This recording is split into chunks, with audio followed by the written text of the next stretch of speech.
We can choose to act in love. We can choose to wake up with a grateful heart.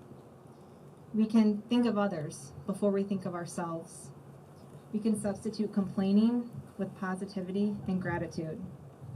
Society could have all the policies and procedures in place, but ultimately we each have a responsibility. If we can't love, how can we expect others to love? We can do something for someone else to make a positive change in their life. Love is more powerful than hate.